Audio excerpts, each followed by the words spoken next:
Les doy la bienvenida a esta conferencia que se enmarca en el ciclo Nuevas Investigaciones. Este es un ciclo organizado por el Departamento de Educación de los Museos del Banco Central. El objetivo es dar a conocer, como su nombre lo indica, las investigaciones que están surgiendo en diferentes ámbitos, en diferentes áreas disciplinares y que por sus hallazgos enriquecen los contenidos temáticos de nuestros museos. En esta ocasión nos acompaña Alejandra Boza Villarreal. Ella es doctora en Historia por la Universidad de Pittsburgh, es profesora catedrática de la Universidad de Costa Rica, tiene más de 2 décadas investigando sobre la historia de las comunidades indígenas en Costa Rica, Colombia y Panamá. En el 2014 recibió el premio Áncora en Historia por su libro La frontera indígena de la Gran Talamanca, 1830-1940, publicado por el conjunto de las 4 editoriales universitarias públicas. Ha publicado además numerosos artículos en revistas académicas nacionales e internacionales.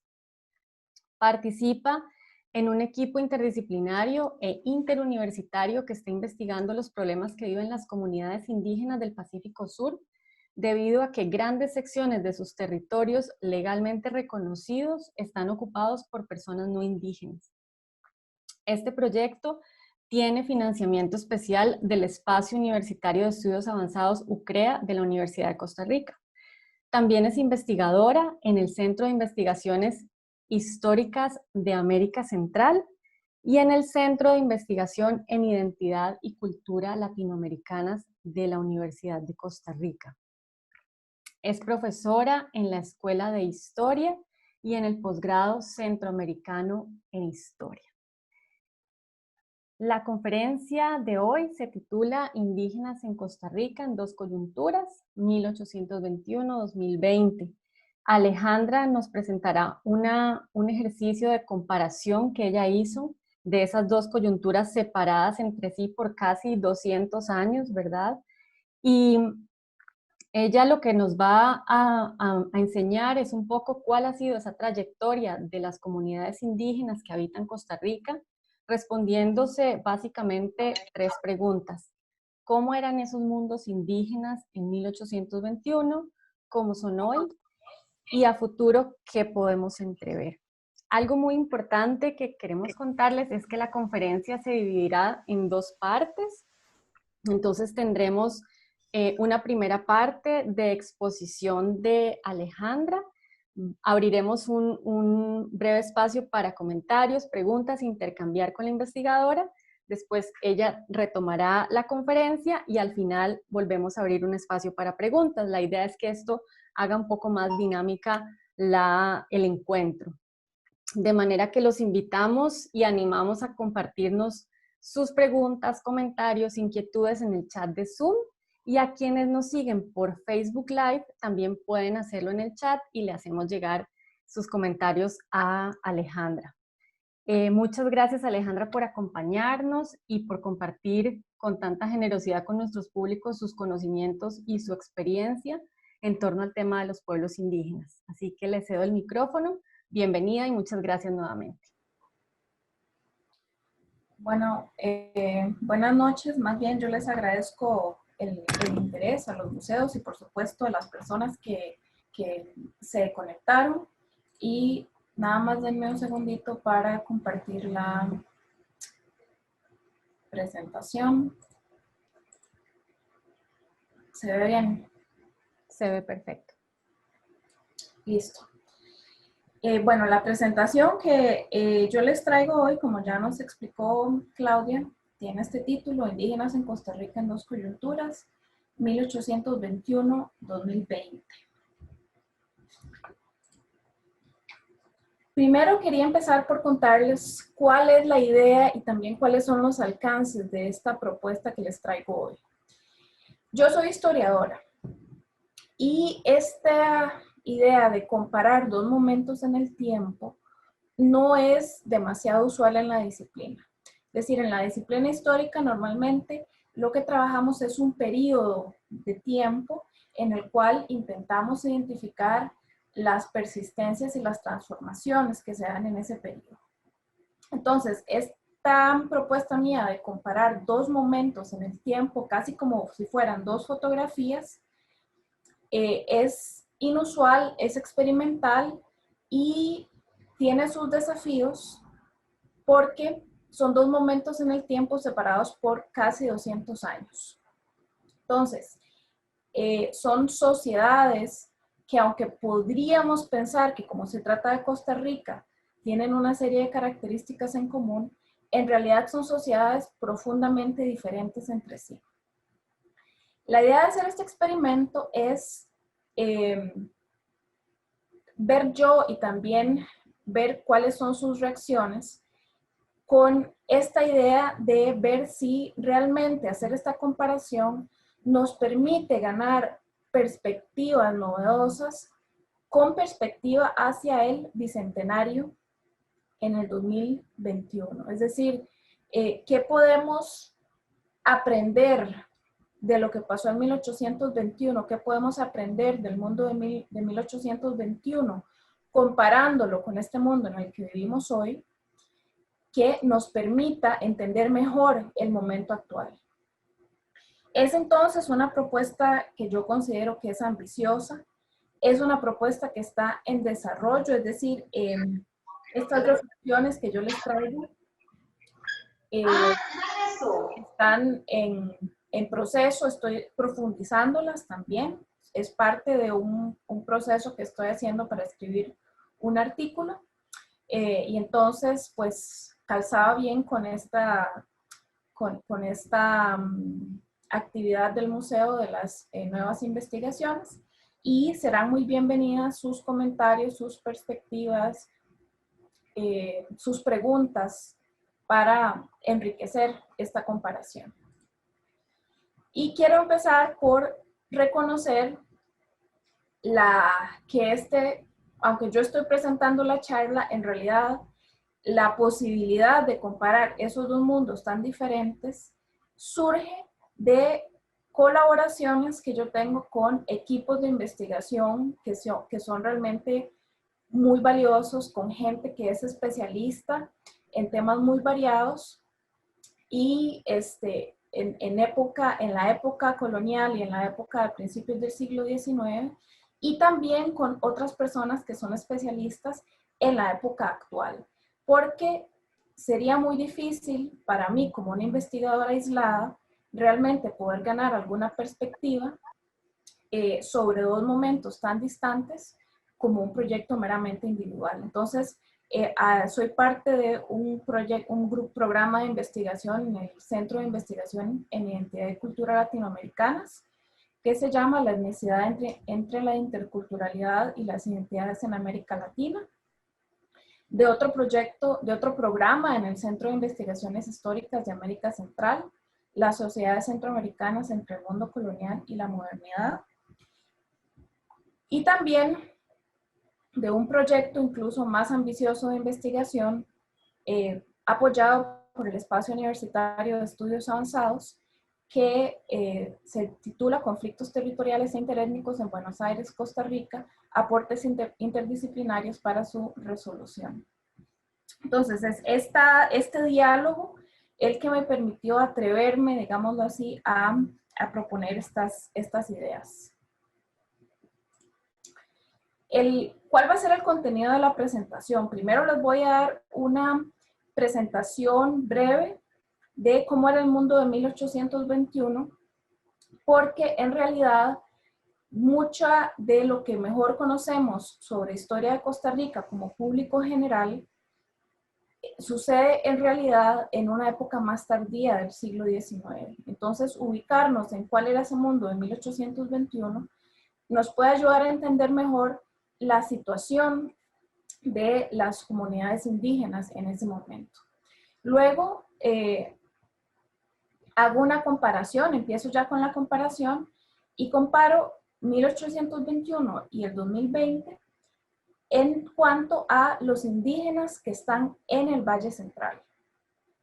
Allá haríamos la pausa de la que habló Claudia y luego pasaríamos al segundo momento de comparación, que es 1821 1821 y 2020, con los indígenas fuera del Valle Central, y una reflexión final que todavía es una reflexión breve y que no va a profundizar todo lo que uno podría profundizar en estos temas que son tan serios, que es el de la tierra, el del racismo y el de la autonomía.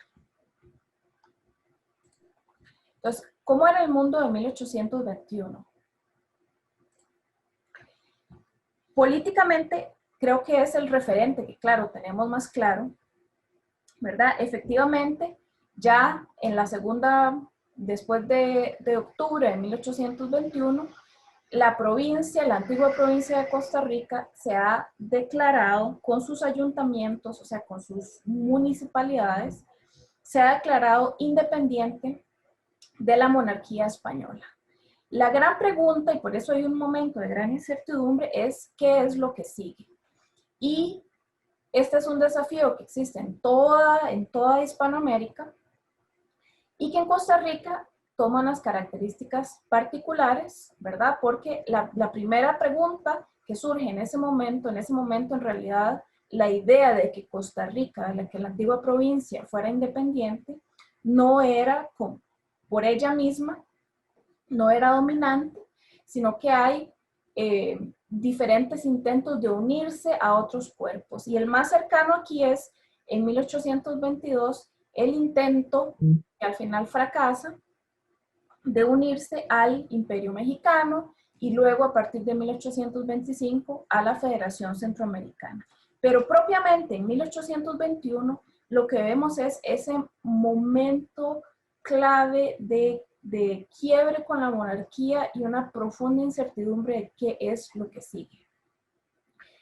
Además, en términos económicos, todavía Costa Rica no ha iniciado el gran auge cafetalero, que es con el que quizás nos identificamos más, sino que en realidad la actividad económica más importante en ese momento era la producción de tabaco que se exportaba por tierra a Nicaragua. Y esta había sido, digamos que es una herencia inmediata de un sistema colonial que había dado a la provincia de Costa Rica el monopolio, es decir, el derecho exclusivo de cultivar tabaco que se iba a consumir en el reino de Guatemala, que es, bueno, la unidad política colonial a la que pertenecía Costa Rica. Entonces, en realidad no estamos en un mundo de producción cafetalera, estamos en un mundo en el que se produce tabaco y hay, por supuesto, economías de subsistencia, se produce maíz, se produce trigo, se produce frijoles, ¿verdad? De los bienes básicos. En cuanto a territorialidad, tenemos que pensar que también es un momento de incertidumbre.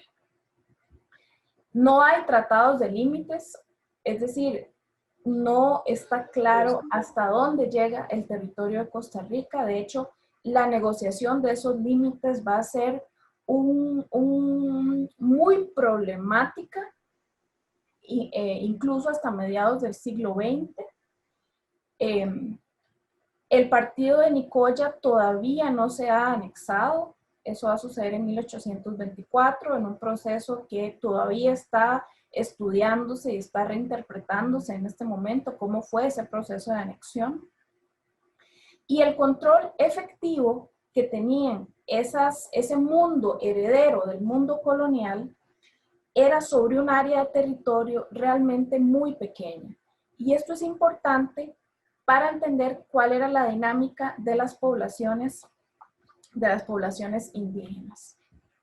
Y acá les muestro un mapita que en las áreas sombreadas muestra las áreas y los caminos que unían esas regiones, que eran las que efectivamente controlaban ese mundo colonial, digamos, de herencia hispánica, ¿verdad? Porque había todas estas áreas en otros territorios que tenían que estaban ocupadas por otros grupos y que tenían otras dinámicas, como vamos a ver después. Entonces vean que es el Valle Central con un eje en Matina, que era el puerto y la región importante en ese momento en el Caribe. No existía todavía en ese momento el puerto de Limón.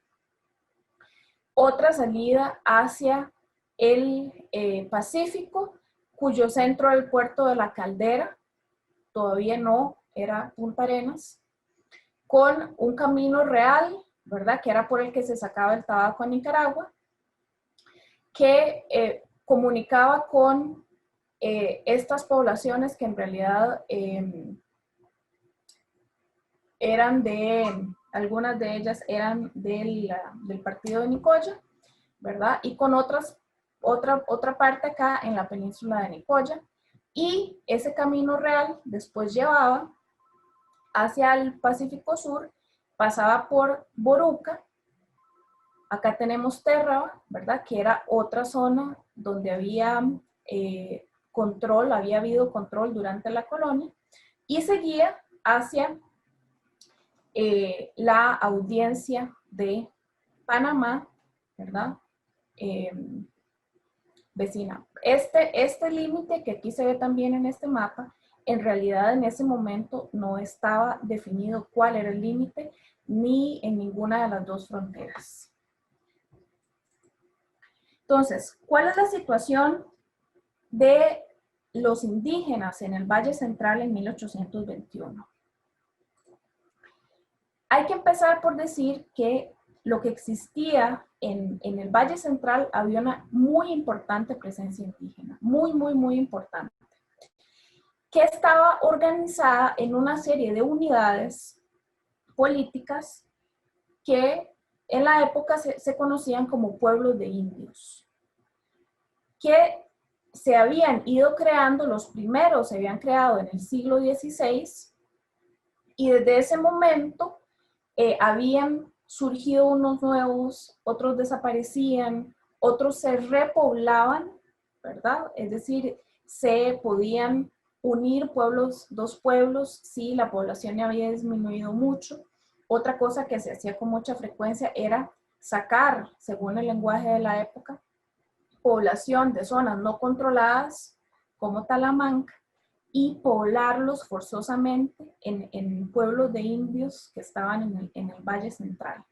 Esos pueblos de indios tenían un nivel considerable de autonomía política. No eran independientes de la corona en ninguna medida, pero sí a lo interno se organizaban con mucha autonomía, con el cabildo, como se llamaba en esa época, a la cabeza, que eran las autoridades que organizaban el funcionamiento interno, incluyendo cosas como la justicia, ¿verdad? Una serie de delitos, de crímenes, de problemas, se resolvían en el cabildo indígena. Y el cabildo también era el que negociaba las relaciones con, digamos, el mundo no indígena, ¿verdad? Desde ya en 1821 no existía el tributo, pero en otros momentos el cabildo era el responsable de recoger el tributo, ¿verdad? Que se pagaba 2 veces al año, y entregarlo a las autoridades.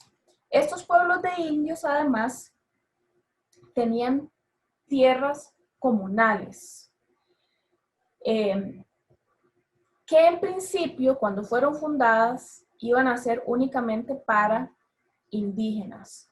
Sin embargo, con el paso del tiempo, se fue permitiendo, a veces ilegalmente, a veces legalmente, que se fueran asentando en esos pueblos de indios personas que no eran indígenas y que necesitaban arrendar tierra tal vez para producir, para su consumo básico, ¿verdad? Tener maíz y frijoles, o para otras actividades económicas. Este mapita nos muestra cuáles eran los pueblos de indios a finales del siglo XVIII.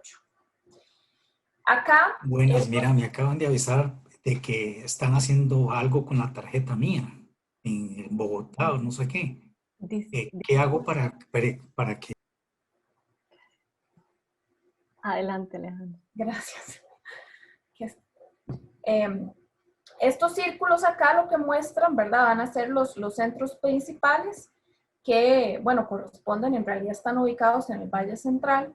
Pero acá lo que yo quiero que ustedes noten son todos estos puntitos rojos, ¿verdad? El tamaño corresponde a la cantidad de población. Y el rojo nos indica, ¿verdad?, que la población se consideraba indígena.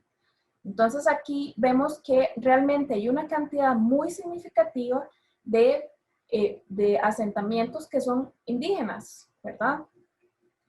Todos poblados cuyos nombres hoy reconocemos, aunque en muchos de ellos no se recuerde necesariamente ese origen indígena. Y acá les quiero hacer notar especialmente el caso de Orosi, porque luego lo voy a mencionar, el caso de Tucurrique, el caso de Pacaca, y también voy a mencionar el caso de Térraba, aunque acá en realidad deberían estar Térraba y Boruca, porque ya para esa época existían tanto Térraba como Boruca. Y noten que fuera del Valle Central, en este mapa, es el único asentamiento indígena que se marca. No quiere decir que no hubiera indígenas en el resto del territorio, ya vamos a ver que sí los había. Lo que quiere decir es que esta era la única zona fuera del Valle Central que era controlada por la corona española y que por lo tanto estaba organizada en pueblos de indios. ¿Qué va a pasar con esos pueblos de indios? ¿Verdad? Estos pueblos de indios todavía existen en 1821. ¿Sí? En 1821 la presencia indígena es muy patente para todas las personas que viven en el Valle Central. ¿Sí? Los indígenas se ven en el mercado de Cartago, también se ven en el mercado de San José. Los indígenas se dedican a la producción de distintos tipos de artesanía. Alguna de esa artesanía era realmente muy, muy importante para la vida cotidiana de la gente no indígena. Los petates, los sombreros, las canastas. Entonces, esos pueblos de indios en 1821 son una presencia muy visible. Además, esos pueblos de indios, es muy importante tenerlo claro, tienen una presencia política importante en esas primeras décadas de, digamos, la experimentación de un nuevo sistema político, ¿verdad? Los pueblos de indios se cuentan dentro de los lugares, ¿verdad?, en los cuales hay ciudadanos y por lo tanto tienen que votar. Entonces, los pueblos de indios, en 1821 en particular, son un elemento muy visible de la sociedad costarricense. Sin embargo, y aquí voy a hacer un poquito de eso, de moverme un poquito hacia lo que va a pasar en las siguientes décadas. Lo que va a pasar muy pronto es que esos pueblos de indios van a empezar a ser desmantelados por un montón de intereses, entre ellos intereses económicos, porque si nosotros pensamos que Curridabat era un pueblo de indios, ¿verdad?, nos damos cuenta que esa va a ser tierra muy valiosa para la expansión cafetalera. Entonces, estos territorios del Valle Central se van a convertir en territorios económicamente, en tierra, digámoslo así, muy valiosa, lo que hace que se dé todavía más impulso a esta idea de esos territorios que eran tierras comunes, se le llamaba tierras colectivas, tierras comunales. Lo que se va a hacer es privatizarlas, dividirlas y por distintos medios, ¿verdad?, ponerlas en el mercado de tierras. De forma tal que entre la década de 1830 Pensemos que el auge cafetalero arranca a partir de 1830, y esto no es casualidad, que entre la década de 1830 y la de 1870, la mayor parte de esos pueblos de indios desaparecen sus cabildos, desaparecen sus tierras, la población en buena medida todavía es necesario hacer más investigaciones históricas de cómo se transforma esa población, ¿verdad? Alguna de ellas migra hacia nuevas zonas, alguna de ellas se queda, ¿verdad? Pero ya no tiene un cabildo o un pueblo de indios con el cual identificarse. El último de estos pueblos de indios del Valle Central en desaparecer va a ser Orosi, hacia finales del siglo XIX. Y si ustedes hoy van a Orosi, es muy claro que es zona cafetalera también, ¿verdad? Sigue siéndolo incluso hasta hoy en día. Fuera del Valle Central, la dinámica va a ser muy diferente con los poquitos pueblos de indios que había, que eran dos, Térraba y Boruca, ¿verdad? No sucede lo mismo que con los del Valle Central. ¿Qué está pasando entonces en el Valle Central en el 2000? En realidad debe ser 2020. ¿Qué está pasando en el 2020? Entonces aquí estamos dando ese salto cronológico, ¿verdad? Lo primero que tenemos que entender es la particularidad, que algunas similitudes que existen en el 2020 en términos de que hay territorios reconocidos, ¿sí? Aunque con características que no son idénticas a las de los pueblos de indios, hay que entender que en el medio de esos dos momentos hubo una época muy larga en la cual no hubo tierras indígenas reconocidas por el Estado. Más o menos entre 1870, 1880 y 1956. Y aún en 1956, los territorios que se reconocieron fueron pocos. Realmente el reconocimiento de territorios empieza ya más seriamente a partir de los años 70. ¿Verdad? Entonces ahí tenemos por lo menos un siglo entero en el cual no hubo tierras reconocidas por el Estado como propiedad colectiva para los indígenas. Y esto explica en buena medida por qué el mundo indígena de 1821 es realmente diferente del mundo indígena del 2020 en Costa Rica. Entonces, hoy en día lo que existe son territorios indígenas que en su origen se llamaron reservas, pero hoy en día ya realmente el término que se utiliza es el término de territorio. Como ya les dije, la idea de que como sociedad en Costa Rica es necesario asegurar el acceso de las comunidades indígenas a territorios, se convierte en una política generalizada a partir de los años 70. Hoy en día hay 24 de esos territorios. Sí, los primeros fueron creados en 1956, pero hay que entender que no son idénticos a los pueblos de indios. Este es, bueno, un mapa, ¿verdad?, donde se muestran los territorios indígenas que existen hoy en día, reconocidos hoy en día.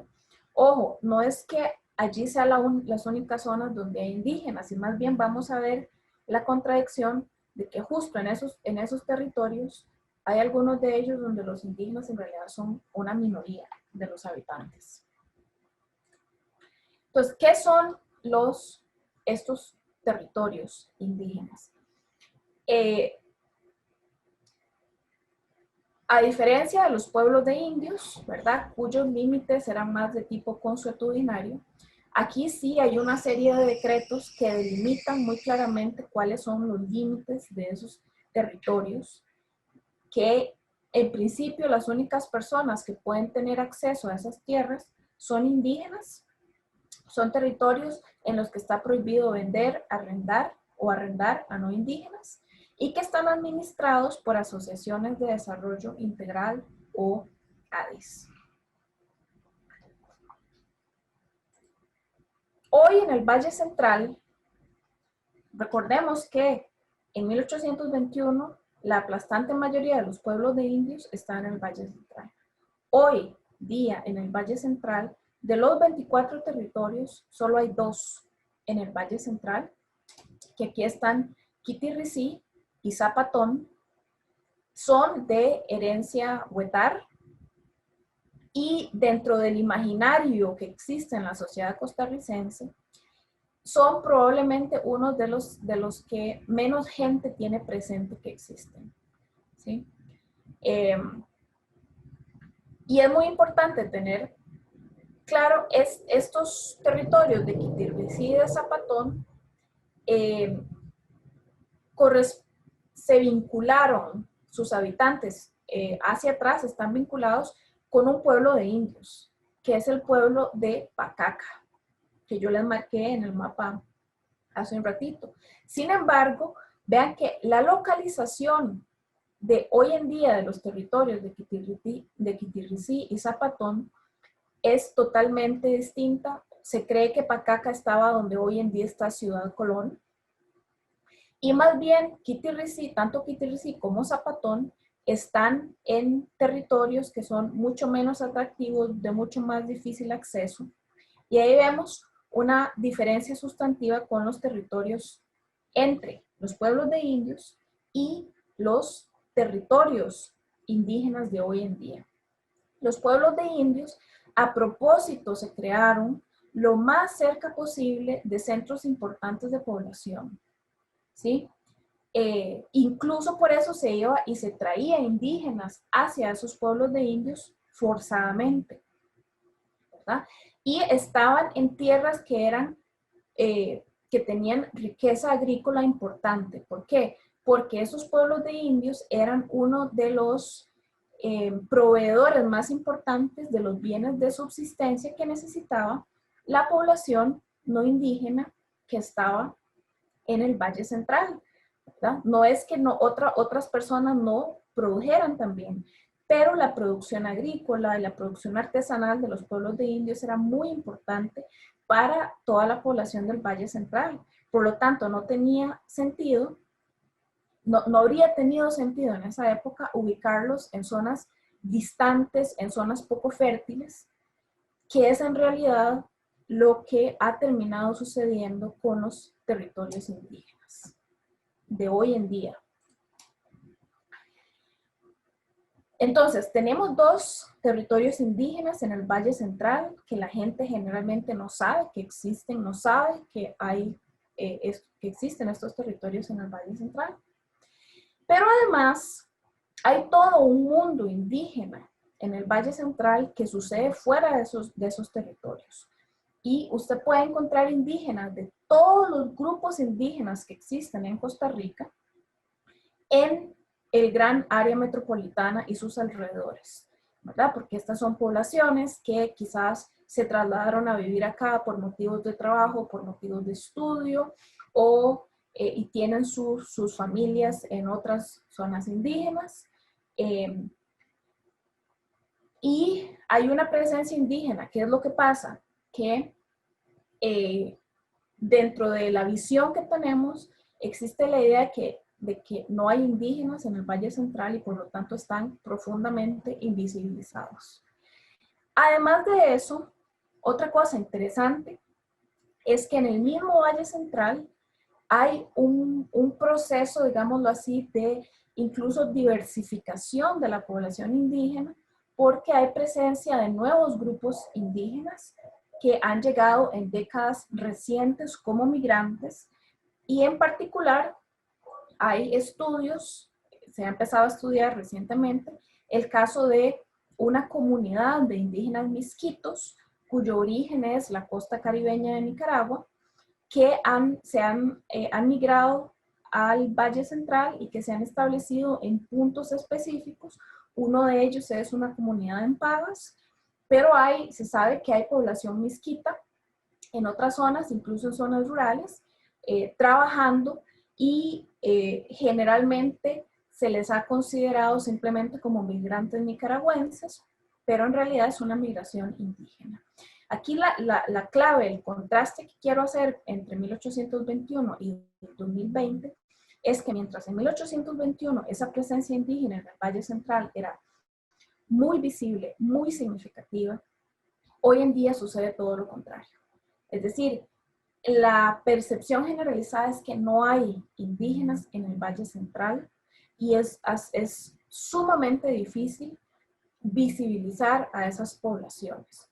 Porque la idea que tenemos hoy en día sobre lo indígena es que lo indígena está lejos, lo indígena está aislado, lo indígena no se vincula o no debería supuestamente vincularse con el mundo no indígena. Y no nos imaginamos como que los indígenas deberían estar únicamente en esos territorios que fueron delimitados a partir de los años 50, pero en realidad de forma significativa a partir de los años 70. Este es, entonces sería como el momento que podríamos hacer una pausa, si hay preguntas, si hay comentarios. Muchas gracias, Alejandra. Tenemos varios comentarios en el chat. A mí me gustaría invitar a las personas que han hecho estos comentarios para que profundicen un poquito más. No sé si Ana Jensi le gustaría profundizar un poco sobre lo que usted está comentando en el chat.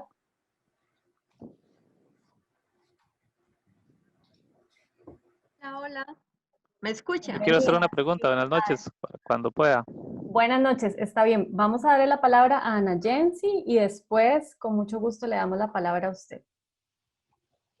Gracias por el espacio. Sí, no conecto la cámara porque en mi compu la cámara se dañó, ¿verdad? Entonces, no se preocupe. Voy a usar solo el audio, pero digamos, agradezco muchísimo al Museo del Oro por este espacio, ¿verdad? Para conocer temas que son muy importantes como este de la presencia indígena en nuestro territorio y cómo de una u otra manera, históricamente, o más bien por el enfoque histórico, se han como ocultado, pero que ahí están presentes y son muy importantes. Yo soy arqueóloga, ¿verdad? Entonces, todo mi enfoque es un tema de visualizar lo indígena a través de la cultura material, ¿verdad? Entonces, cuando un arqueólogo habla con un historiador, ¿verdad? El historiador siempre está remitiendo a documentos y a expresiones de la gente a través precisamente de esos documentos escritos. Y los arqueólogos nos quedamos como ralitos, para usar una palabra muy tica, ¿verdad? Porque entonces yo no le puedo preguntar a un tiesto qué sentía la persona que lo hizo. De pronto tengo que usar todo una amalgama conceptual, teórica, para acercarme a una pauta de concepción y de comunicación humana. Pero bueno, eso solamente es un tema, digamos, de mi perspectiva profesional. Entonces, yo estaba muy curiosa, ¿verdad?, con lo que Alejandra expresaba, y de pronto me estaba preguntando, bueno, se me hicieron un montón de preguntas aquí. ¿Dónde estaban mis preguntas? Ok. En el tema de la época colonial, ¿verdad? Cuando esas comunidades indígenas habían logrado sobrevivir a pesar de la imposición española, ¿cómo fue que la Iglesia Católica, porque sabemos que realizó un papel digamos, como de imposición y de a favor del gobierno, ¿verdad?, de lo español, ¿verdad? ¿Cómo influenció para la pérdida de esas tierras comunales indígenas que habían logrado persistir hasta 1821. Esa fue mi primera pregunta.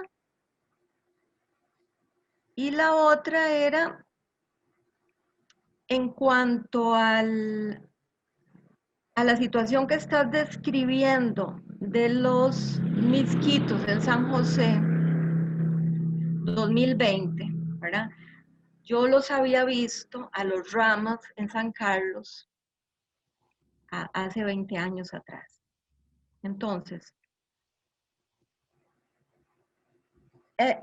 ¿cómo puedo en el discurso, en la presentación que Alejandra nos está dando, concebir, digamos, como la presencia indígena que no viene históricamente presente en el territorio, sino a través de un proceso migratorio? ¿Qué tan valioso o qué tan importante es esa presencia de los Misquitos 2020 en San José frente a la supervivencia de las comunidades indígenas que históricamente han estado presentes en el territorio? Quisiera simplemente ver un punto de vista. Y ya me callo porque ya duré mucho hablando. ¿Respondo? Ok. Sí, Alejandra. No, muy interesantes sus preguntas, Ana Jensi. Y yo, de hecho, hablo con frecuencia con arqueólogos y nos cuesta encontrar un lenguaje común, ¿verdad? Así es.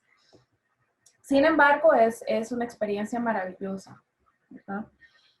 Sobre el impacto de la Iglesia Católica, en particular en la pérdida de las tierras, ¿verdad? Que se empieza a dar a partir de la década de 1830, aunque hay que tener claro que ya desde antes de ese proceso ya había habido entrada de personas no indígenas a esos territorios. Quizás, ¿verdad? Ahí es donde una de las cosas en las que voy a terminar, esa entrada de personas no indígenas a los territorios, con la cual podemos encontrar un paralelo hoy en día, ¿verdad? Quizás ese paralelo debería preocuparnos no solo por lo que significa hoy en día, sino por lo que significó, lo que terminó significando en 1821, después de 1821, ¿verdad? La Iglesia Católica, hasta donde yo tengo información, en realidad no tuvo un impacto significativo en ese proceso de pérdida, de desmantelamiento, de parcelamiento de las tierras de los indígenas. Y anteriormente, bueno, eso les voy a contar que es algo que todavía puede investigarse mucho más, si hay por ahí gente que anda buscando temas de investigación histórica, pero las interpretaciones históricas sobre el impacto que tiene la iglesia y las diferentes ramas de la iglesia, porque hay que entender que la Iglesia Católica es una organización muy compleja, con muchas ramas, que no todas funcionan de la misma manera. Siempre hay elementos contradictorios, ¿verdad? Porque por un lado es cierto que la Iglesia Católica en buena medida está aliada con la corona y tiene un proyecto de transformación cultural. A la vez también es cierto que en muchas circunstancias los frailes o los sacerdotes que están en los pueblos de indios se toma muy a pecho la protección de esos indígenas cuando llegan, ¿verdad? Personas externas que quieren tener acceso a la mano de obra, que quieren sacarlos, que quieren, ¿verdad? Entonces, yo diría que uno no puede entender el papel de la Iglesia Católica en blanco y negro, ¿verdad? Era complejo y habría que ver los casos y los momentos.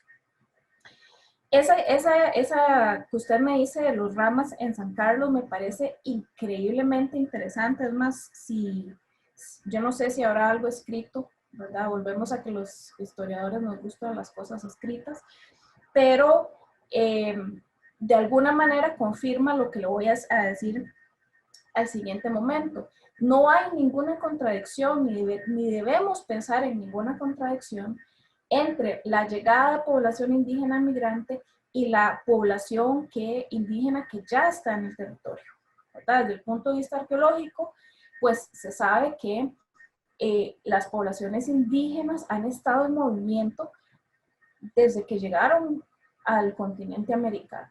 Y eso siguió así, las poblaciones indígenas estaban en movimiento en el siglo XVI y las poblaciones indígenas siguieron en movimiento durante toda la época colonial. A veces tenemos esta idea como de que los indígenas ahí están y para que sean de verdad tienen que haber estado ahí como sembrados como un árbol, ¿verdad? Desde tiempos inmemoriales. Y eso no es así en ningún grupo indígena, en ningún lugar. Son grupos que están transformándose con la historia y que además se mueven de lugar a lugar según les conviene, ¿verdad? Entonces, no hay ninguna contradicción, no es que hay que escoger, ¿verdad? No es que hay que escoger entre los misquitos que están llegando y los bribris, ¿verdad? Que están en este territorio. Es más, hay bribris en Panamá, ¿verdad? Es uno de los grupos. Entonces, aquí estamos cometiendo quizás tenemos la idea, ¿verdad? Como que de que unos son costarricenses y los otros son extranjeros. Y eso desde el punto de vista de las dinámicas indígenas no tiene sentido, no nos permite entender las dinámicas de estas poblaciones, ¿verdad? Que, en efecto, siguen moviéndose a través de cruzando las fronteras, como han hecho por generaciones y generaciones, ¿verdad? Entonces, yo creo que no tenemos, es decir, grave error sería pensar que tenemos que escoger a uno sobre los otros, ¿verdad? Igual que de por sí el impacto positivo que ha tenido la migración de personas no indígenas a Costa Rica es muy significativo, ¿verdad? Es decir, la migración enriquece la sociedad en la que estamos, sea indígena o no indígena. Así lo veo yo. Muchas gracias, Alejandra. Tal vez la persona que había solicitado la palabra después de Ana Jensi, Sí, y después sí, buenas voy a noches. leer una pregunta de Facebook. Adelante. Solo bueno, primero, ahí con lo que estaban hablando de los ramas, yo vivo en una comunidad en Catira de Guatuso y aquí tenemos rama desde hace 20 años más o menos, es una población bastante grande. Lo otro, quiero entrar con mi pregunta-comentario. ¿Cree usted, Alejandra, porque la gente dice, bueno, ¿dónde están los indígenas y todo eso? Y nosotros podemos ver ahorita en el mapa que usted nos mostraba y gran parte de la población era indígena y bueno, no nos podemos desaparecer, ¿verdad? Yo creo que aún seguimos aquí. Muchos se hicieron mestizos, quizás otros tal vez tienen un grado alto de sangre indígena, pero yo creo que lo que nos ha cambiado a nosotros es la cultura, ¿verdad? Nos hemos transculturizado. Por ejemplo, en México y Guatemala son países con gran presencia indígena. Gran parte de la población es indígena, pero ellos niegan ser indígenas precisamente porque siempre se ha discriminado al indígena.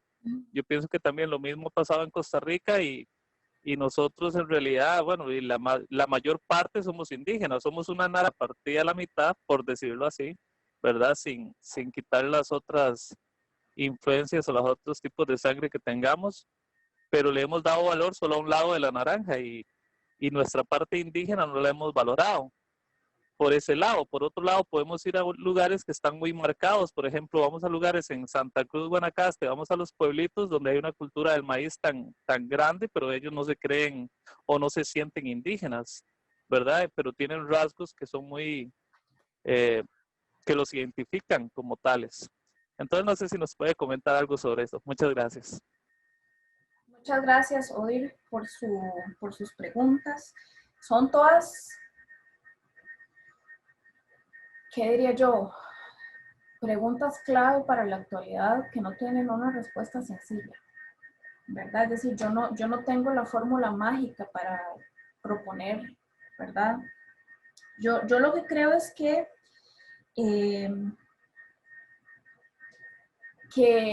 hay que, una de las cosas que es persistente en Costa Rica es esta idea de que los indígenas tienen valor en tanto supuestamente estén resguardando un patrimonio cultural, ¿verdad? Es decir, en tanto resguarden unas tradiciones artesanales, unas cosmovisiones, ¿verdad? Y no en tanto son comunidades, ¿verdad? Que tienen una organización política, una vida, una identidad, y que en ese sentido deben ser sujetas de derechos, ¿verdad? Y el problema con enfatizar únicamente esa visión patrimonial, ¿verdad? Los indígenas lo que hacen es resguardar el patrimonio cultural, digámosle así, costarricense, ¿verdad? ¿Cuál es el problema con eso? Que eso obliga a las personas indígenas casi que a autocongelarse en el tiempo, ¿verdad? Y eso es, hoy en día sabemos que cualquier población humana se transforma con el tiempo, se adapta, se acomoda al mundo en el que vive, ¿verdad? Y eso no quiere decir que deje de ser indígena o que deje de tener una identidad específica. Entonces yo ahí lo que creo es que usted está identificando esa profunda contradicción o ese problema realmente que hay de cómo a nivel de la sociedad pretendemos entender lo indígena y los desafíos que eso crea para las poblaciones indígenas, digamos que en su, ¿verdad? Que tienen una vida en la cual no están congeladas en el tiempo y no deberíamos tener la expectativa de que lo estén.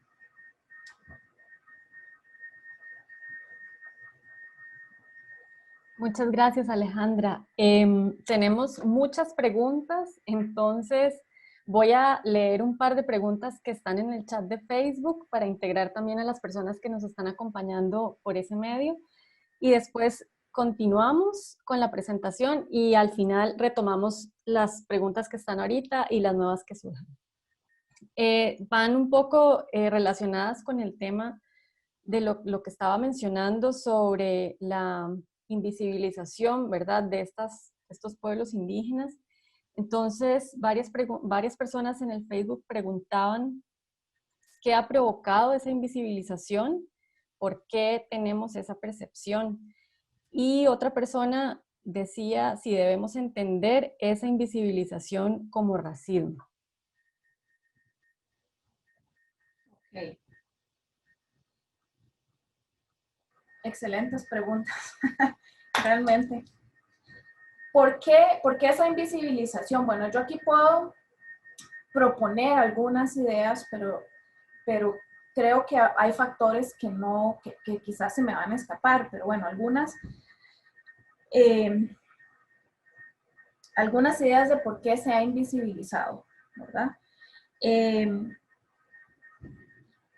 Una primera idea tiene que ver con el mito que todavía nos seguimos creyendo de que Costa Rica es un lugar donde la mayor parte de la población es blanca, ¿verdad? Y para que ese mito exista y funcione, una de las cosas más importantes es el Valle Central, porque en Costa Rica seguimos siendo valles centraleños. Entonces, lo que define en la mente de la mayoría de la población, porque además recordemos que Costa Rica, la concentración de población es increíble en el Valle Central. Entonces, la idea de que tiene la mayoría de la población de cómo es este país, qué es lo importante de este país, todavía hoy en día sigue siendo lo que sucede, lo que importa, lo que pasa en el Valle Central, a pesar de los grandes reclamos que hay desde otras zonas del resto del país. Entonces, esta idea de que somos blancos, digamos que nos pone una vela como un papel celofán, ¿verdad? De forma tal que la mayoría de la gente que nos crucemos por la calle, que vayamos y veamos, vamos a decir, ah, sí, ¿verdad? Si no anda vestida de una manera súper llamativa, lo cual los indígenas costarricenses no hacen, bueno, un porcentaje significativo, damos casi que nuestra posición por default, es decir, ah, no es indígena, es blanco, ¿verdad? Y entonces esas personas indígenas que están en el Valle Central nunca son reconocidas públicamente, ¿verdad? Porque la idea por default que tenemos es que no son indígenas y están en el Valle Central porque todos somos blancos, ¿verdad? El otro problema que hay, que es importante, es que en particular los territorios indígenas, los dos territorios indígenas que hay en el Valle Central, tradicionalmente se han considerado como que no son verdaderamente indígenas. ¿Por qué? Porque no cumplen con esa idea que ya les mencionaba, patrimonial de los indígenas, ¿verdad? Dentro de la visión que tenemos para que los indígenas sean indígenas, tienen que hablar un idioma indígena, tener una cosmovisión que nos parezca muy rara, ¿verdad? Tener una cultura material un poco diferente, extraña, ¿verdad? Qué sé yo, un tipo de habitación, ¿verdad? Y las comunidades indígenas que están en el Valle Central no cumplen con muchas de esas características, pero eso no las hace menos indígenas, ¿verdad? Pero de alguna manera siempre se ha cuestionado que por qué, que esos por qué son indígenas, ¿verdad? Sin embargo, recordemos que estos indígenas que estaban en el Valle Central en 1821 y que eran reconocidos como indígenas, una buena mayoría de ellos de origen huetar, aunque no únicamente, ya para finales del siglo XVIII probablemente hablaban mayoritariamente castellano. Es decir, el huetar ya no era una lengua general. Entonces, en 1821 los indígenas ya hablaban castellano. Y estos indígenas, digamos que son descendientes de Pacaca, pues hablan castellano también. Entonces, ahí es como la trampa de que queremos ver gente blanca, ¿verdad? Tenemos ese deseo para convencernos de que somos una nación blanca, y a la vez, estos indígenas, decimos, nos parece que no son de verdad indígenas. Entonces es como una combinación de esos elementos, y seguimos con la idea de que los indígenas son esos que están allá, lejos, aislados, ¿verdad? Y si será racismo, en algunas circunstancias yo creo que sí lo es, ¿verdad? Yo no podría decir como en general, ¿verdad? O sea, el hecho de que estén invisibilizados es debido exclusivamente al racismo. Yo creo que también hay un proceso de educación y de visibilización que debería hacerse. Es decir, yo no lo atribuiría solamente a eso, aunque sí hay mucho racismo contra los indígenas en la sociedad costarricense. Muchas gracias, Alejandra. Únicamente para aclarar una pregunta que tiene que ver un poco con lo que había mencionado hace un momento, y la hizo una persona a través de Facebook, y pregunta si se han identificado los pueblos indígenas, digamos, en cuanto a pertenencia étnica, que habitaban los pueblos de indios. A ver, aquí vamos a ver. El tema étnico es muy complicado, ¿verdad? Generalmente nosotros queremos imaginarnos que hay como unos grupos así, todos bien organizados, muy diferentes, ¿verdad?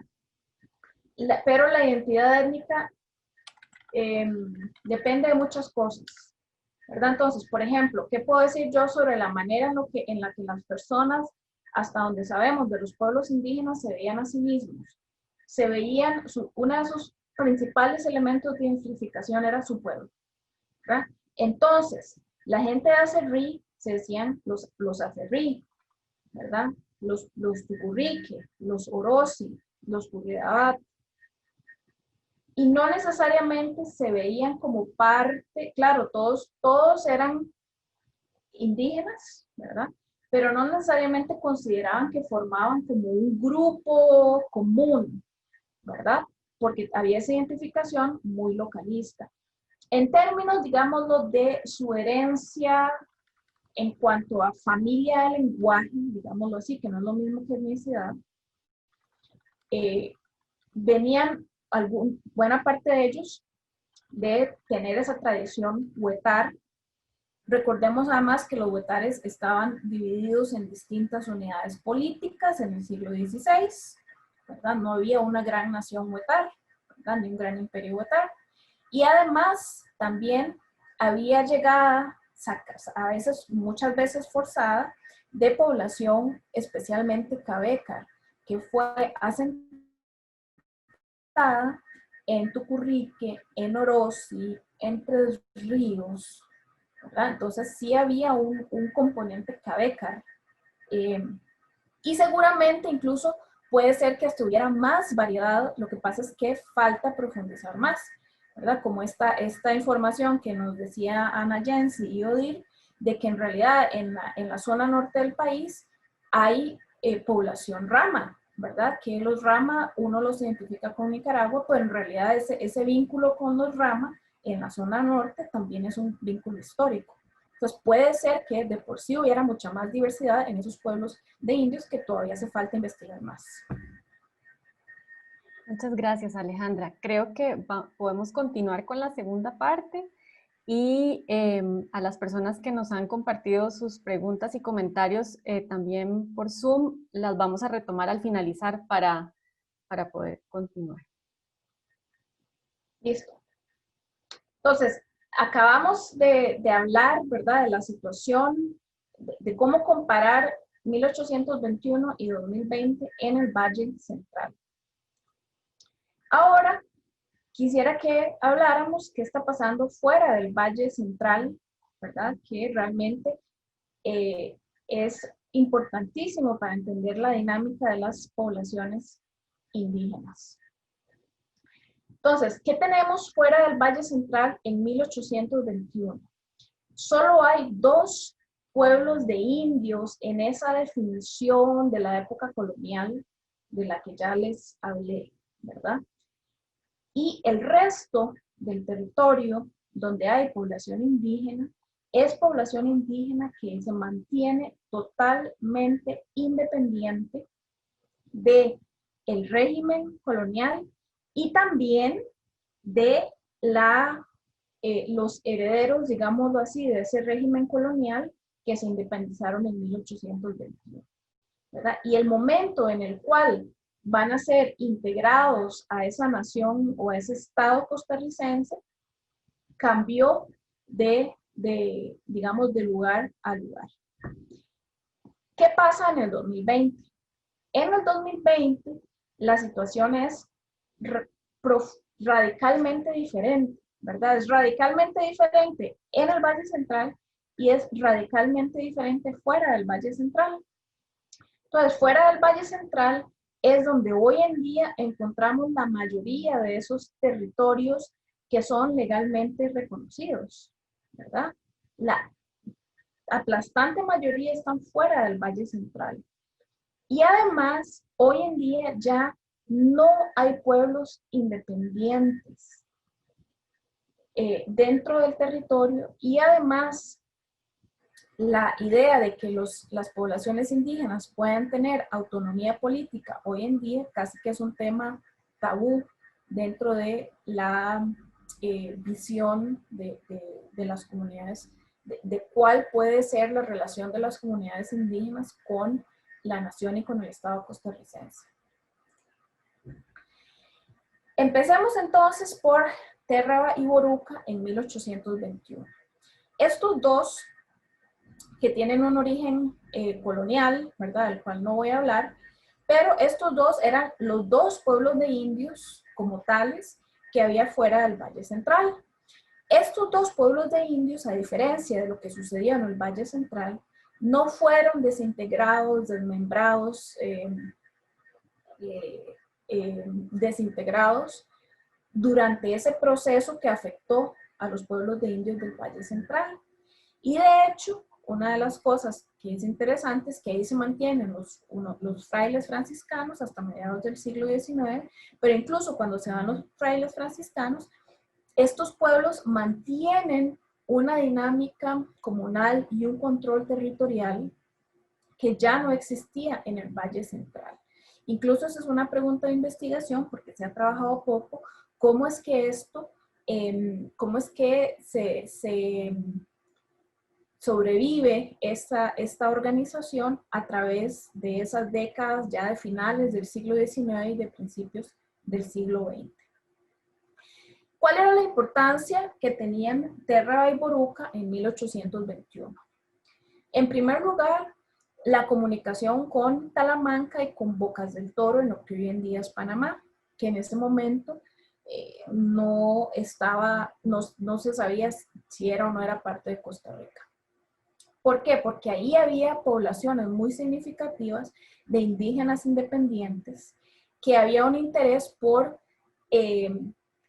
controlar, por comunicarse con estas poblaciones indígenas, por tener algún vínculo, porque ocupaban una zona estratégica muy importante en el lado caribeño de Costa Rica, ¿verdad? Y Térraba y Boruca, pero especialmente Térraba, era un lugar donde se esperaba como que atrajera a esa población talamanqueña y de Bocas del Toro y digamos que ayudar en la comunicación con esas otras poblaciones. Además, eran lo que en ese momento se llamarían los confines de Costa Rica, eran los últimos 2 asentamientos, es decir, usted salía del Valle Central, bajaba por el camino de mulas y no había ningún otro asentamiento entre el Valle Central y Térraba y Boruca, ninguno otro, solo Térraba y Boruca. Y si usted salía de Boruca por el camino de mulas hacia Panamá, no había ningún otro asentamiento después de Térraba y Boruca hasta que usted llegaba a los primeros asentamientos del lado panameño. Y uno de los elementos que va a ayudar a que no sea desintegradas en esa misma ola, digámoslo así, de mediados del siglo XIX, es el hecho de que estaban muy distantes del Valle Central y además, como eran los últimos, los únicos asentamientos, y esto no va a cambiar sino hasta finales del siglo XIX, décadas después, había un interés más bien en mantener esos asentamientos, ¿verdad? En poner condiciones para que los indígenas se mantuvieran en esos asentamientos y no que se dispersaran, lo cual siempre era una posibilidad y se veía como una amenaza constante, incluso después de 1821. Acá, ¿verdad? Vemos que Térraba y Boruca fueron parte de la primera ola de creación de territorios que se dio en 1956 y que fue muy limitada. Se limitó al Pacífico Sur. Y acá, ¿verdad? Pues les muestro. Hoy en día ahí hay 3 distintos territorios, Térraba, Boruca y Curré. Curré surgió después de Boruca, ¿verdad? En principio era un solo territorio Boruca que luego se dividió en 2. De estos, ¿verdad? De Ujarrá, Salitre y Cabagra, voy a hablar ahorita en un momento. ¿Qué está pasando en 1821? ¿Verdad? Ahora sí vamos a hablar ya no de los pueblos de indios, sino de esas zonas que eran literalmente independientes, totalmente independientes en 1821. Y no digo de la monarquía española, habían sido independientes de la monarquía española y eran independientes del Estado costarricense, que de por sí, o de las distintas unidades políticas a las que Costa Rica se vinculó en esa época. Entonces, en el caso de los malecos, era una población que había tenido muy poco contacto con los centros hispánicos del Valle Central. En esa época de 1821 y todavía hasta 1870 y 1880, mucha gente consideraba que eran los indígenas más enigmáticos de todos los indígenas que había en Costa Rica. había un montón de leyenda, un montón de historias. Se suponía que eran blancos y había toda una mitología alrededor de los malecos, que eran una población con la cual realmente era muy difícil tener contacto, ¿verdad? Había habido muy poco contacto. No entre indígenas, ¿verdad? Sino de esos indígenas con las poblaciones del Valle Central. Y aquí vamos a ver un poquito hacia adelante, ¿verdad? Porque el caso de los malecos es un caso realmente dramático, porque es una de las poblaciones que fue más abusada, digámoslo así, en las décadas que estaban por venir, porque estaban en una región donde había un producto que a finales del siglo XIX se hizo muy deseable, que era el hule,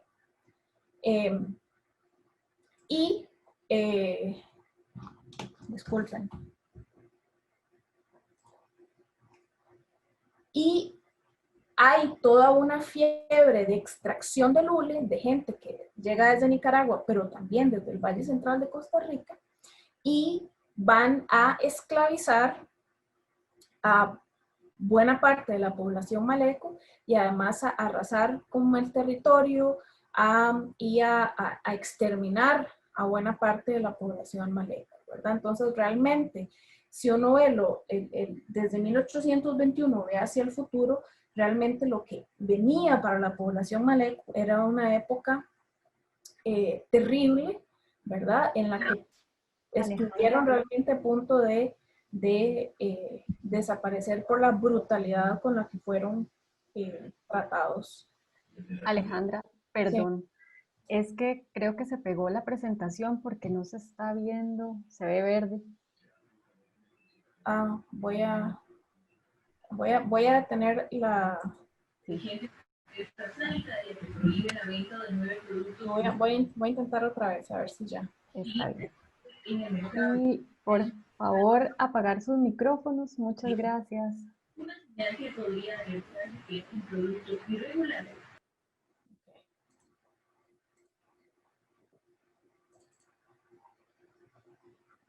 ¿Se ve?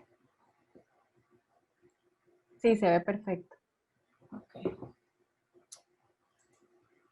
Sí, bien. Sí, se ve bien. Ok. Entonces, bueno, sí, es en realidad en 1821, es una población independiente, pero que en las décadas que están por venir va a sufrir una tragedia profunda. Acá estos mapas muestran cómo fue reduciéndose el territorio histórico de los malecos. En 1821, este blanquito era el territorio histórico. En 1821 ya se ve que este café es, digamos, el territorio efectivo, se ha empezado a reducir, ¿verdad? Y vean que esta es una historia que sucede en realidad con el control territorial de todos los pueblos indígenas.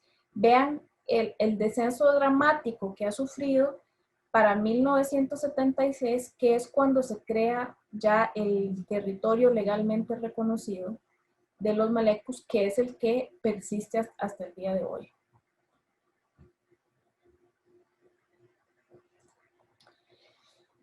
¿Cuál es la situación en 1821 de Briuris y Cabécares?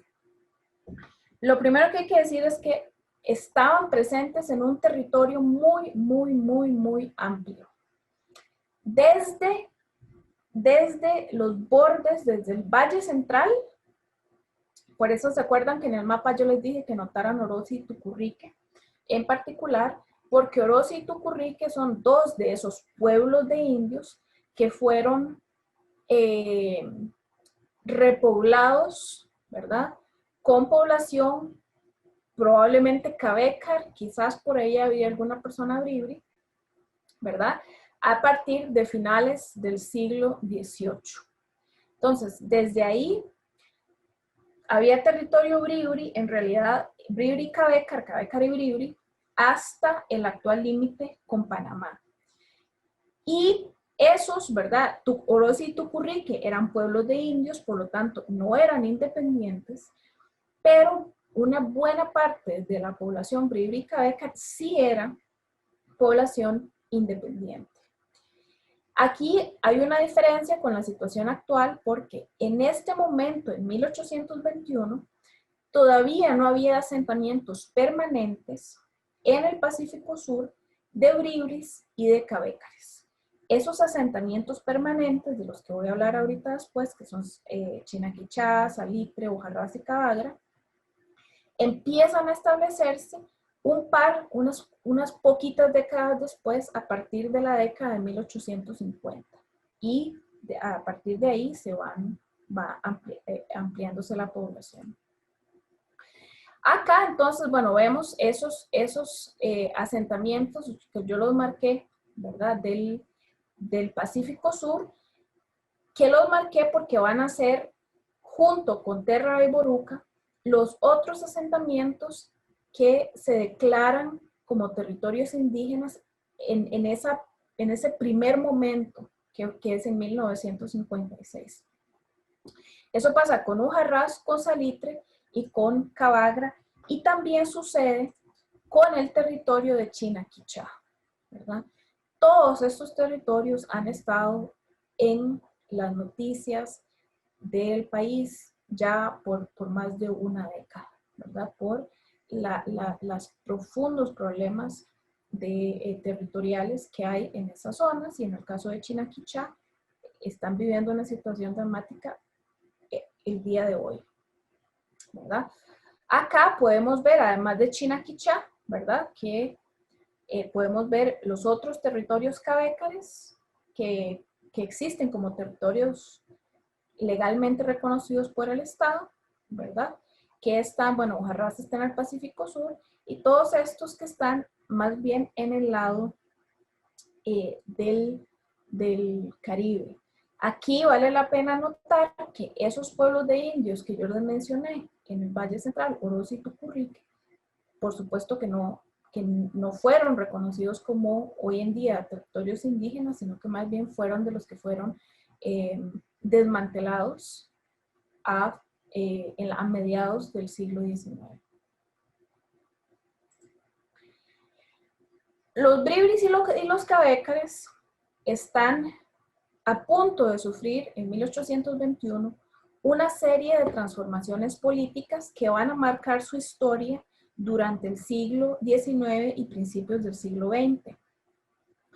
En ese momento, en 1821, está sucediendo una guerra entre bribris contra los mazos. Hoy en día, bueno, los mazos que históricamente se han conocido como teribes, una población que hoy en día está del lado panameño, pero que, bueno, cambió de su localización ¿verdad? A través de los años. Y esa guerra se mantuvo hasta 1827. Y expresaba toda una tradición guerrera muy rica que existía en estas poblaciones indígenas, y que aunque la guerra termine en 1827, esa tradición guerrera va a persistir por lo menos hasta la década de 1870, 1880. Los reyes, que quizás ustedes hayan oído de Antonio Saldaña, que es el famoso rey de Talamanca, en realidad él era parte de un grupo, ¿verdad?, de distintos reyes. Estos reyes de Talamanca todavía no han aparecido en la forma que tomaron más o menos a partir de la década de 1850, es decir, como unas autoridades políticas que mantenían su autoridad más allá de los momentos de guerra, y que tenían autoridad sobre una gran variedad de comunidades. Entonces, esa figura de los reyes no existía.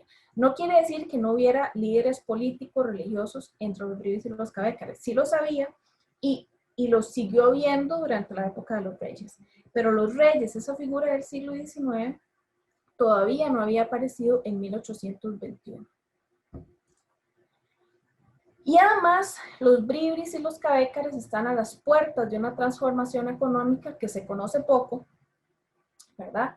Pero que marcó la historia talamanqueña de todo el siglo XIX, que es el inicio de relaciones comerciales que no estaban aprobadas por el Estado costarricense y que el Estado costarricense nunca controló, con las redes comerciales que unían todo el Caribe centroamericano con Jamaica, con Belice y con otros puntos de las islas del Caribe, y que luego los productos que se sacaban, que en el caso de Talamanca eran sobre todo hule y zarza parrilla, terminaban exportándose a Estados Unidos y a Europa. Entonces, ese gran auge económico todavía está a las puertas, ¿verdad?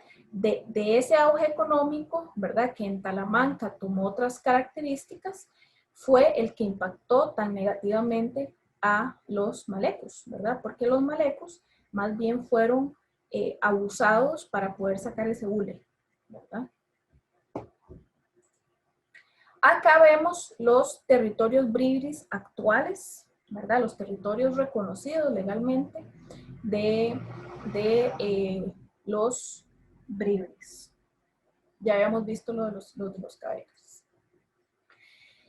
Ok, brinquemos, ¿verdad?, al 2020.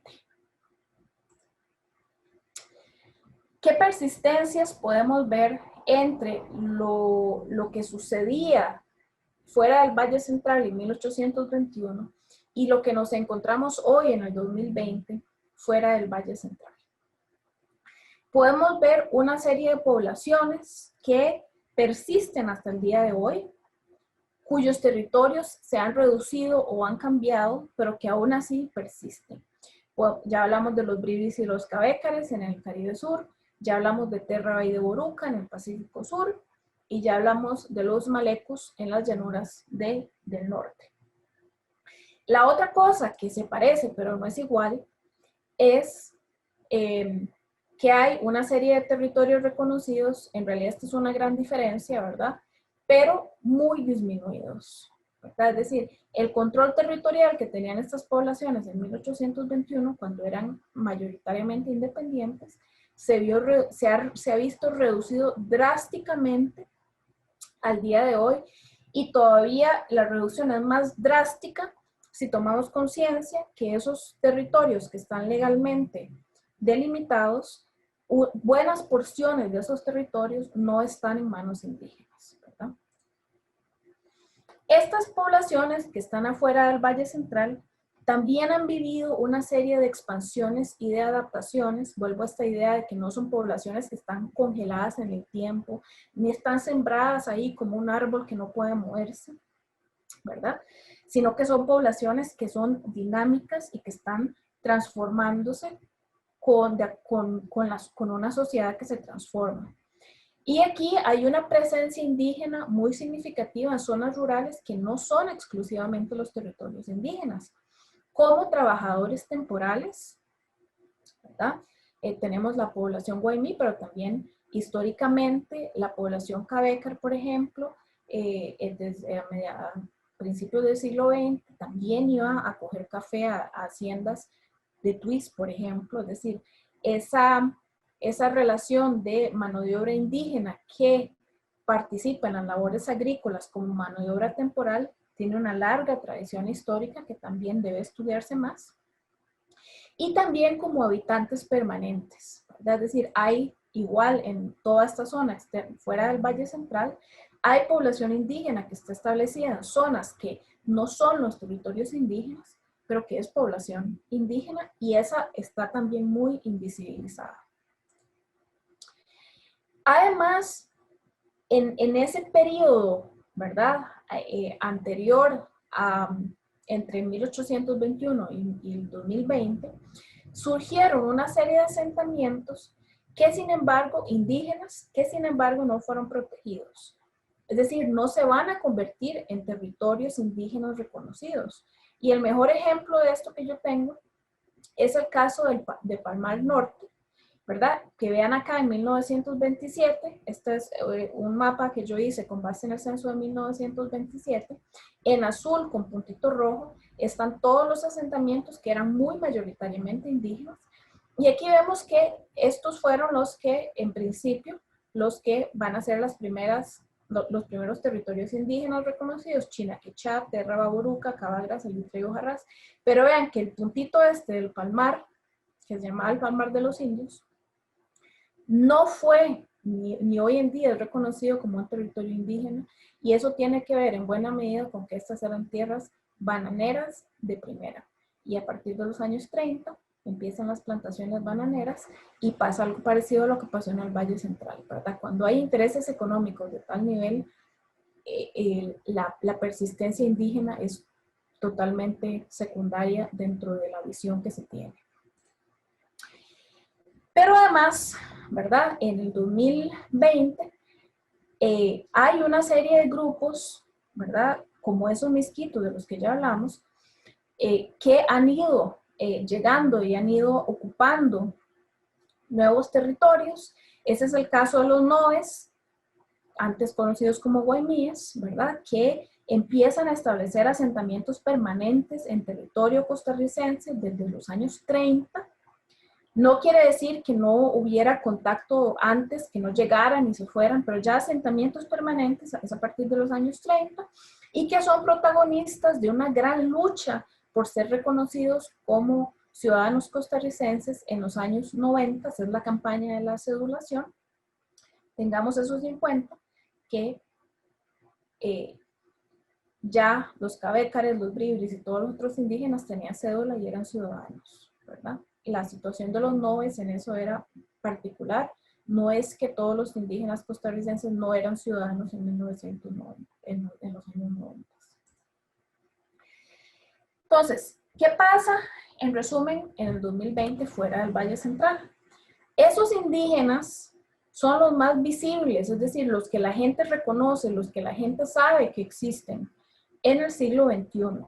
Sin embargo, como están fuera del Valle Central, a diferencia de 1821, se sienten distantes, ¿verdad? La gente piensa que los indígenas no importan porque están allá, están muy lejos, ¿verdad? Viven en sus territorios, quién sabe haciendo qué, ¿verdad?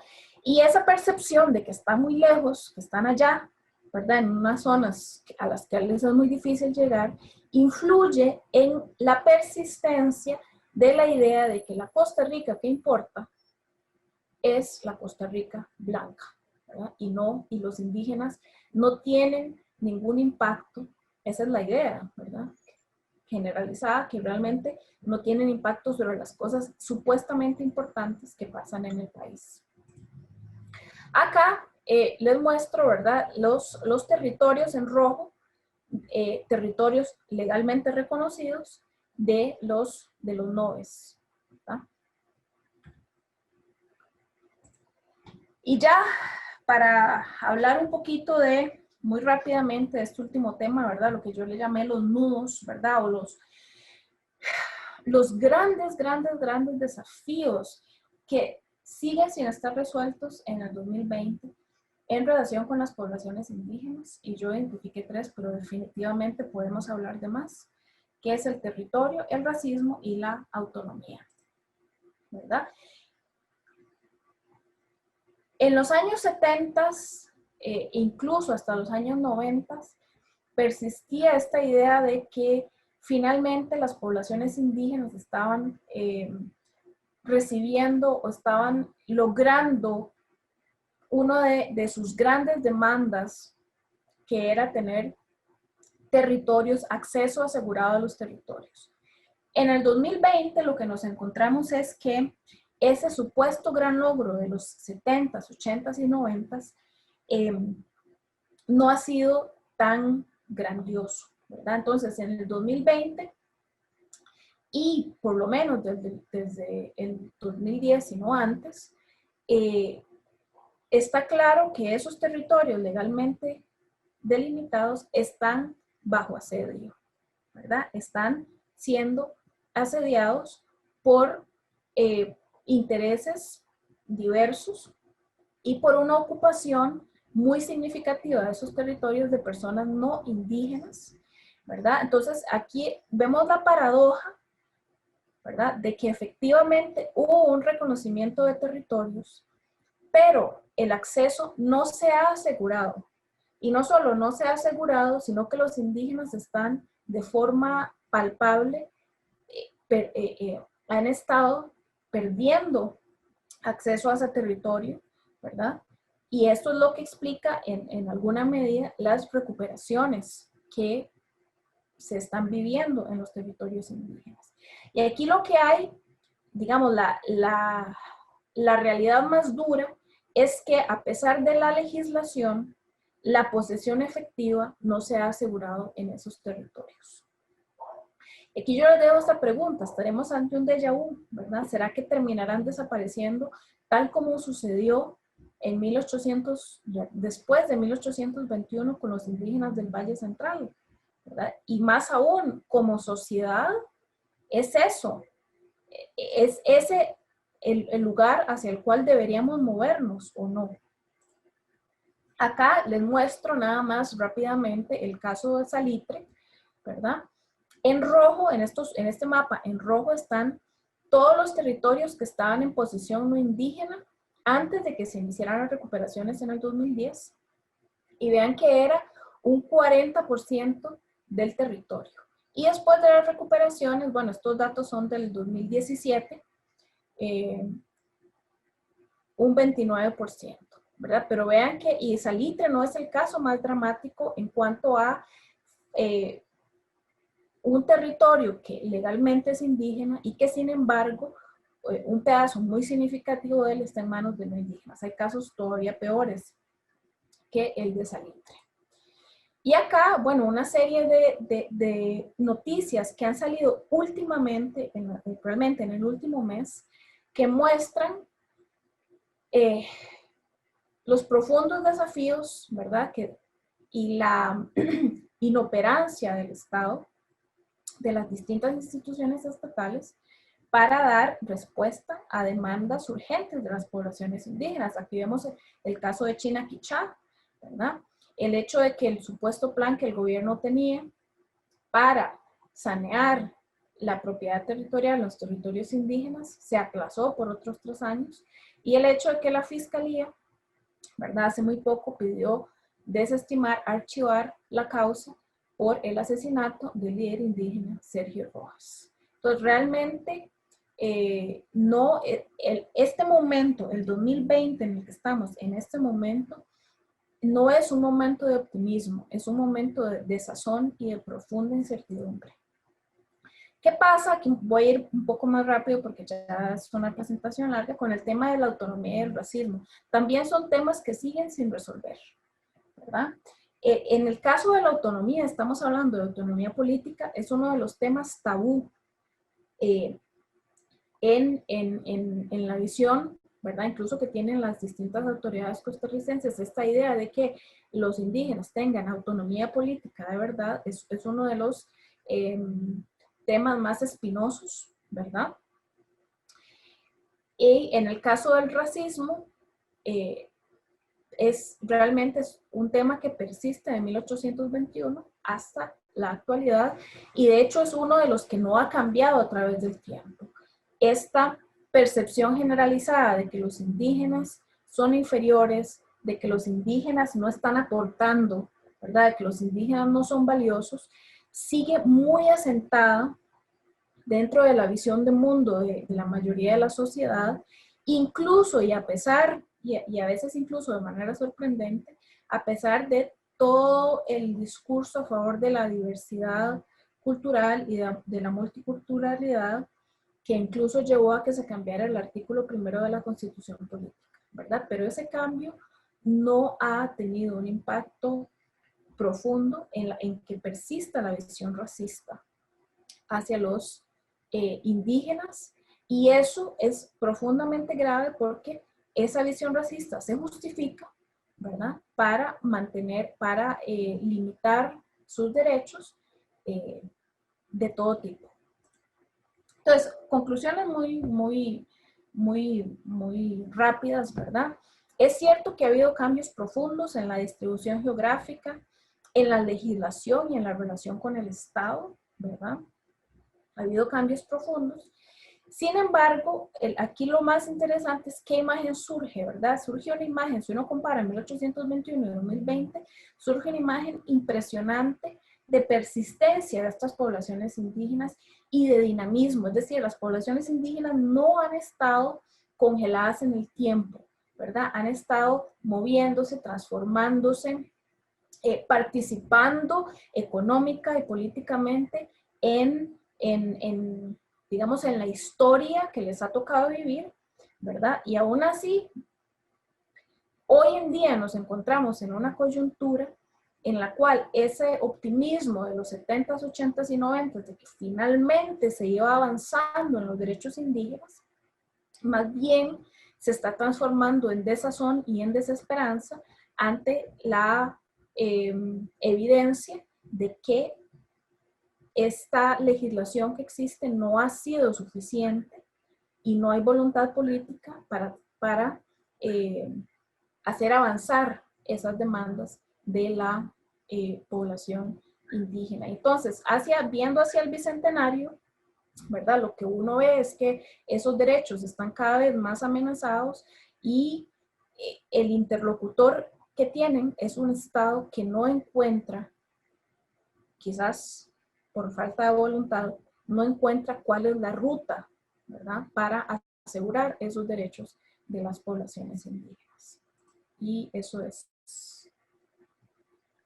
Muchas gracias, Alejandra. Tenemos muchas preguntas, algunas que se nos habían quedado un poquito rezagadas de la primera parte.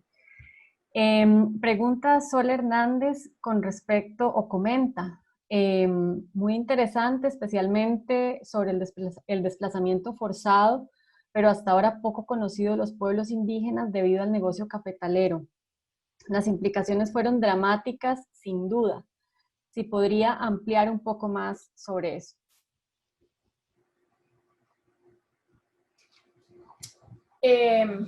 Claro. Pensemos, ¿verdad?, que los pueblos de indios, estamos hablando, ubiquémonos, ¿verdad?, que si estamos hablando de la producción cafetalera, estamos hablando del Valle Central, ¿verdad? Y entonces, las tierras que tenían los pueblos de indios van a ser tierras premium, digámoslo así, para la producción cafetalera, que es en buena medida de donde viene la presión para que esas tierras, que eran tierras comunales, se privaticen, ¿verdad? Y se abran a la producción cafetalera.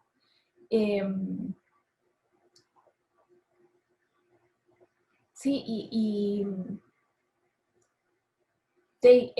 ese fue realmente uno de los principales alicientes, ya fuera porque se iban a convertir en tierras dedicadas a la producción cafetalera o porque como estaban tan cerca del eje económico, querían dedicarse a la producción digamos, de distintos alimentos para abastecer al centro. ¿Verdad? Entonces, esa motivación económica detrás de la división y el desmembramiento de los pueblos de indios es muy significativa, especialmente si uno la compara con Tierra de Boruca, ¿verdad?, donde no había ese incentivo económico para desmembrar esos que también eran pueblos de indios coloniales. Muchas gracias. También tenemos una pregunta con respecto a si pudiera ampliar cuando se refiere a que los pueblos ya no son independientes actualmente, en comparación un poco a la condición de los pueblos de indios, ¿verdad? A ver, ahí el contraste es entre los que eran independientes en 1821 y los que ya no son independientes. Los pueblos de indios no eran independientes, ¿verdad? Ni en 1821 ni antes, ¿verdad? Los que eran independientes en 1821 eran los pueblos que efectivamente el sistema colonial no había controlado, ya fuera porque no tenía interés o porque no lo logró. En el caso de Talamanca hubo intentos, pero hubo siempre rebeliones que echaron para atrás los distintos esfuerzos para controlar a esos territorios y a esas poblaciones. ¿verdad? ¿En qué sentido eran independientes? En el sentido más directo de la palabra, ¿verdad? Es decir, tenían unas instituciones políticas que no dependían para nada de la corona española, ¿verdad? Tenían una dinámica económica que no tenía, claro, no quiere decir que no comerciaran, pero en la cual no controlaban ninguna de las élites coloniales ni las élites posteriormente independientes de Costa Rica, ¿verdad? Ni de otras regiones. Entonces realmente eran independientes en el sentido más literal de la palabra, ¿verdad? Eran independientes en el sentido de que no estaban bajo el control político digamos, del sistema colonial ni de sus herederos en 1821. No sé si... claro, y eso ya no sucede hoy en día, ¿verdad? Porque estamos hablando de independencia política. Y ojo que incluso el tema de la autonomía política, de que las comunidades indígenas tengan mucha mayor capacidad de autogobierno, ese tema es espinoso y no estamos hablando de independencia, sino de un cierto nivel de autonomía. Muchas gracias. Otra pregunta relacionada con qué pasó con el último rey de Talamanca. Y también nos comentan en relación a esto si se podría, digamos, definir o aclarar el concepto de rey indígena. Sí, ok. El último rey de Talamanca no fue Antonio Saldaña, fue Ramón Almengor, que fue el que siguió después de Antonio Saldaña. ¿Qué pasó con Antonio Saldaña, que es el más famoso? Hay dudas, ¿verdad?, de cómo fue que murió Antonio Saldaña. Murió en 1910, ¿verdad? Y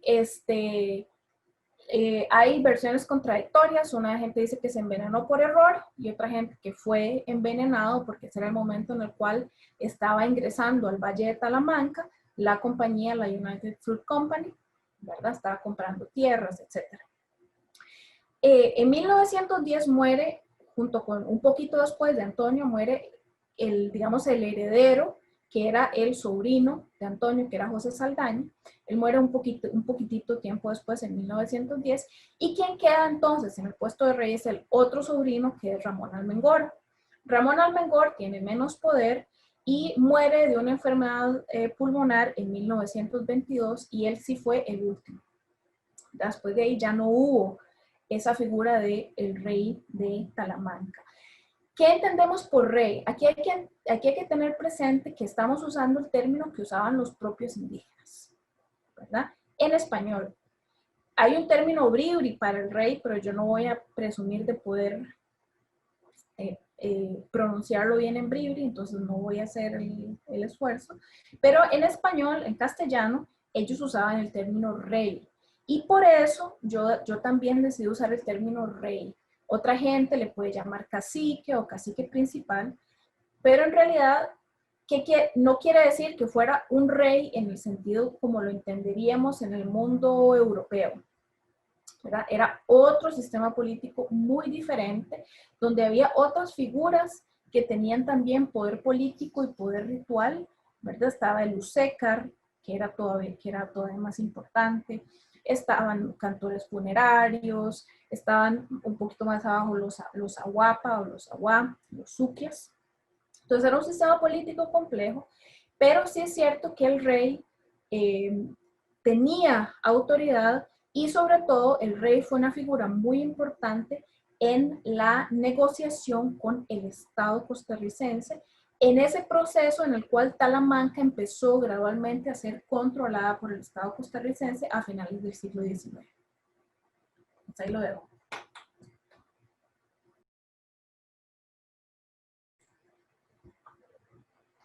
Ok, muchas gracias, Alejandra.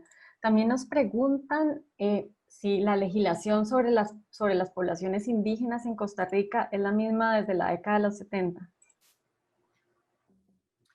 Sí, y ese es uno de los grandes problemas y de los grandes motivos de desazón y de, ¿verdad? Porque esa legislación que en los 70 abrió, ¿verdad?, todas unas nuevas, parecía abrir un nuevo camino, ya se quedó totalmente obsoleta.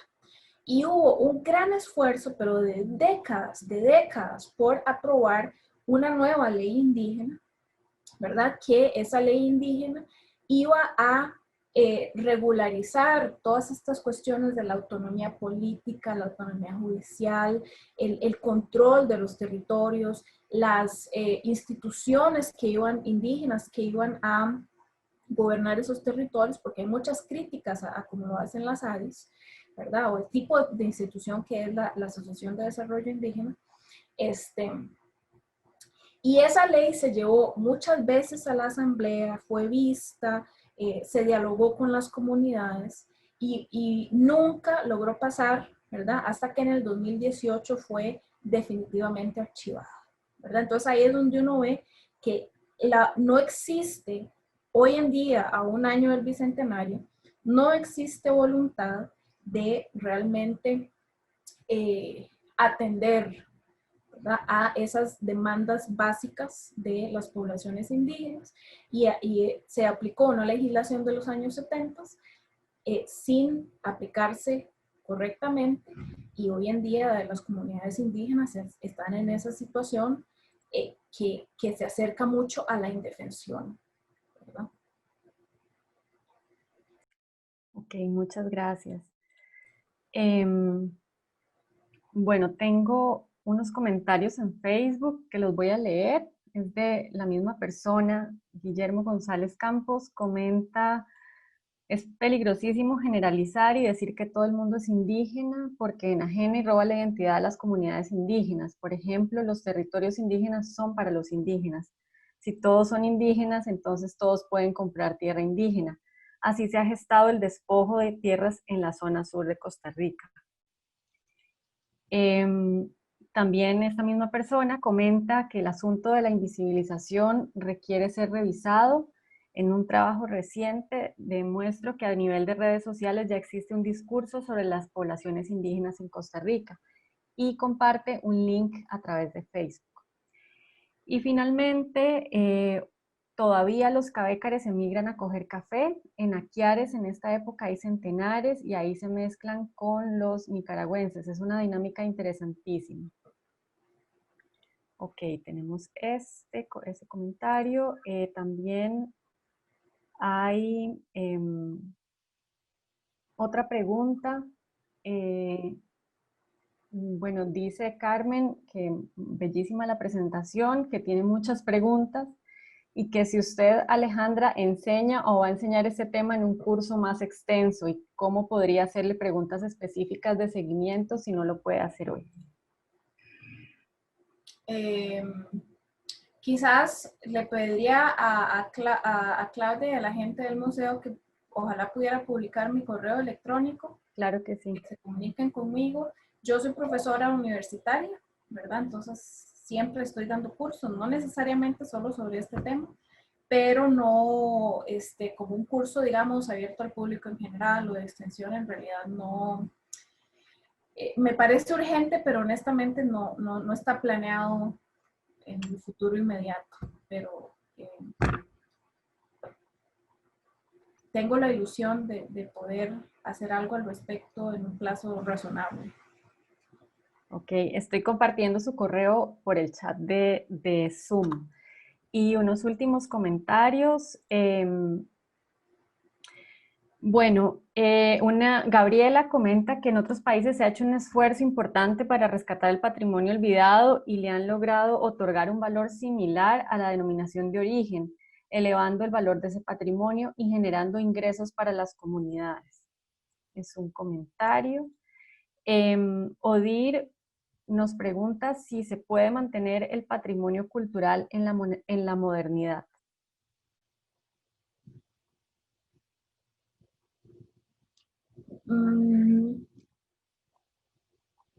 No estoy totalmente segura de qué se refiere con la modernidad.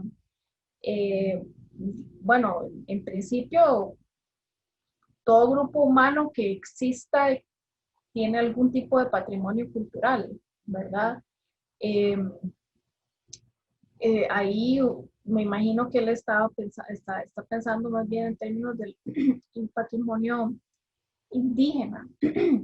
y creo que ahí hemos adoptado un poco esa visión muy del siglo XIX, ¿verdad? De que lo indígena por definición no puede ser moderno, que ese es el discurso racista del siglo XIX, es decir, el motivo por el cual los indígenas no tenían derecho a ser parte de ninguna nación moderna, no solo en Costa Rica, era por esta idea de que eran intrínsecamente no modernos, ¿verdad? Primitivos. Es decir, en el momento en el que se modernizaban, dejaban de ser indígenas. Y yo lo que pienso que la historia ha demostrado, el hecho de que ahí siguen estando los indígenas, ¿verdad? Y que son tan modernos como cualquier otra persona, demuestra más allá de toda duda que eso no es así. Ok, y una última pregunta. ¿Qué podemos hacer para continuar visibilizando a las comunidades indígenas?